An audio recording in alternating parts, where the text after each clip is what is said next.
In a related controversy that I want to get your take on, Representative Rashida Tlaib kicked off a controversy this week within Democratic circles by saying that you cannot be somebody who holds progressive values and also support Israel's apartheid government. She didn't say Israel, she said Israel's apartheid government.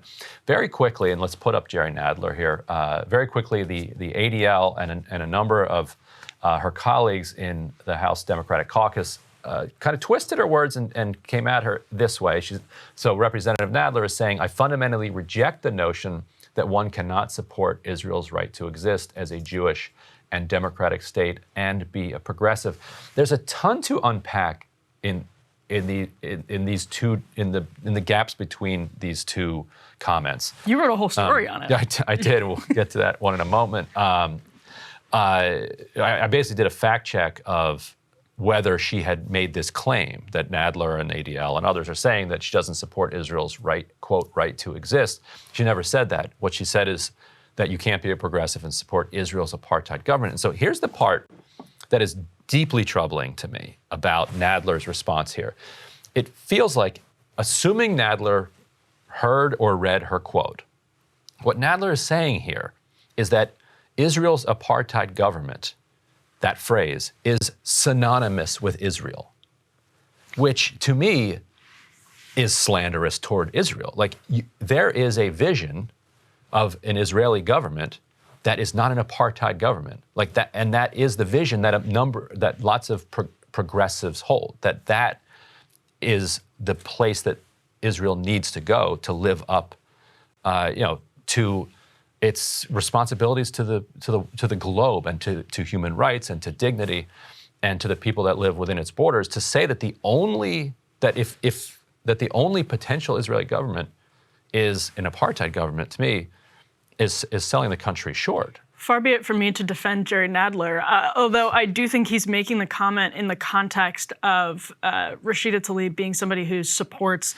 the so-called one-state solution, which members of the Jewish community say is basically undermining the existence of Israel. There is no one-state solution, the argument goes, without undermining the existence of Israel. I also think it's in the context of, again, there is a lot of unfair hay made over comments that are not explicitly anti-Semitic, although I understand why people are sensitive, of course. So everything that people have said Rashida Tlaib is over the line or anti-Semitic for saying, I could go through it and say that these are, that's being overbroad. And there are, fair arguments that should be in the realm of reasonable debate.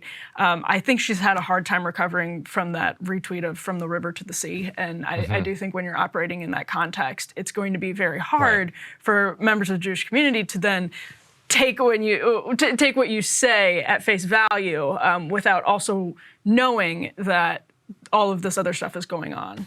Yeah, I asked Richie Torres, who's one of the most kind of strident defenders of Israel and Democratic Caucus, yesterday about this, and he said that exact thing. He said you have to take this in context. The only Democrat that I saw who stood up for Tlaib was actually Marie Newman. If we can put that up, I think she said, as a proud wife of a proud Jewish man, I'm deeply disappointed by those twisting Rashida Tlaib's words. At no point did she say Israel should not exist. Nowhere. She and I support freedom and prosperity for the Palestinians and Israelis. That is progressive. She was actually taken out by AIPAC and DMFI in a Democratic primary this cycle, and so she's soon to be former Congresswoman Marie Newman. But I didn't see anybody else kind of come out and.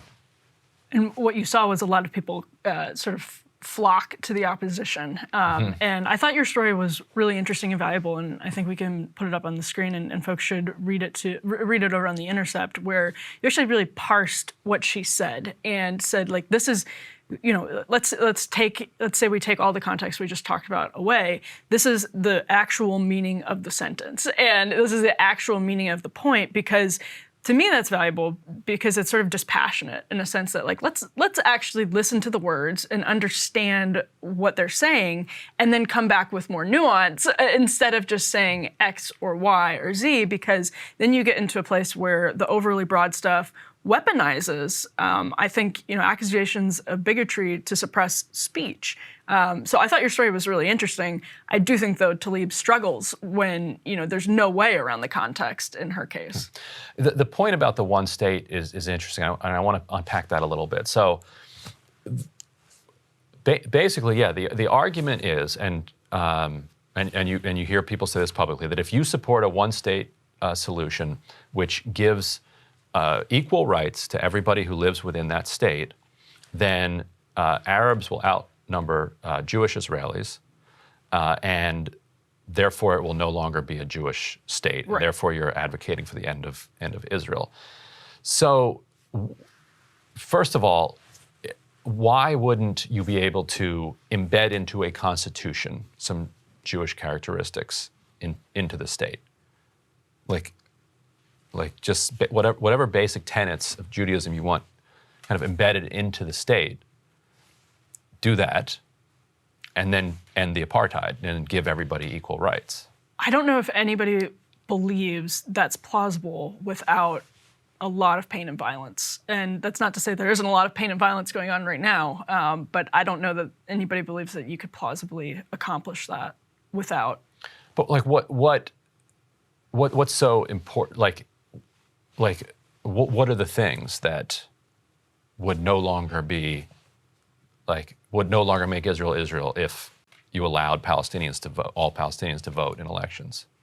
I mean, I feel like I shouldn't take up the argument on behalf of, because I mean, I shouldn't argue on behalf of members of the Jewish community to whom Israel is a safe haven and an essential, place. Write that into the Constitution. Write it right in there. But again, that's where, how is that plausible? How would you, in a one-state solution, how could you plausibly write that into the Constitution if you have, these Palestinian voting blocks, for instance, that could outnumber Jewish voters? We have voting blocks in this country that majorities of which support all sorts of policies that don't get enacted because we say it's not in the Constitution. Right, but we're not a small state that was meant to protect a historically incredibly discriminated against minority. So I understand why, on the other side, I'm not the best person to make this argument. Because the other problem, and I talked with Torres about this as well, the appropriate and acceptable kind of, quote, and I'm putting that in air quotes, solution here in the United States is you have to be for the two-state solution. Yes. Politically correct. Right, that's the politically correct one. That's and AIPAC and others insist on that. At the same time, Israel is doing everything it can every single day to make that on the ground an utter impossibility. Because of the settlement activity, because of the expansion of settlement activity, you've so kind of annihilated any contiguous, any possibly contiguous second state in those borders, that you've made that impossible. And you're saying that the only other possibility is anti-Semitic and is the end of Israel. Well, that's the problem. Yeah, I mean, the problem is where I think that the overly broad definition of what constitutes bigotry, even when it's coming from entirely, that's not to say this is describing everybody who supports a so-called one-state solution, but even when it's coming from people who are entirely just trying to operate within the boundaries of reasonable debate and solve a deep problem, it makes it harder to do that. But at the same time, people are rightfully very, very sensitive, especially in Israel, about the threats of anti-Semitism. And so it's just, there's no way, that's why this is such an impasse, and it's been an impasse for decades, of course. So maybe what we should do is host two people to have this conversation. I invited Representative Tlaib. We should get her on as soon as we can. Yeah. And anybody else who wants to come on. Yeah. Let's do that. I think that's a great idea. So it's something to look forward to because I think the more that you can have these conversations in good faith, which is difficult to do when you've treaded in from the river to the sea territory, honestly. Although she did delete that retweet, but the more that you can have the conversation in good faith, the better off we are. Cable news is ripping us apart, dividing the country, making it impossible to function as a society, and making it impossible to know just what is true and what is false. But the good news is they are failing and they know it. That is why we're building something new, a new mainstream, a healthier one, something more trustworthy, something that we are going to need in one of the most pivotal times in American history. We are building up here for the midterms, for the upcoming presidential election, but we need your help. So if you can help us out by becoming a premium member today at breakingpoints.com, we're trying to change America for the better and the entire world. So what are you waiting for, guys? Go to breakingpoints.com and sign up and help us build a new mainstream.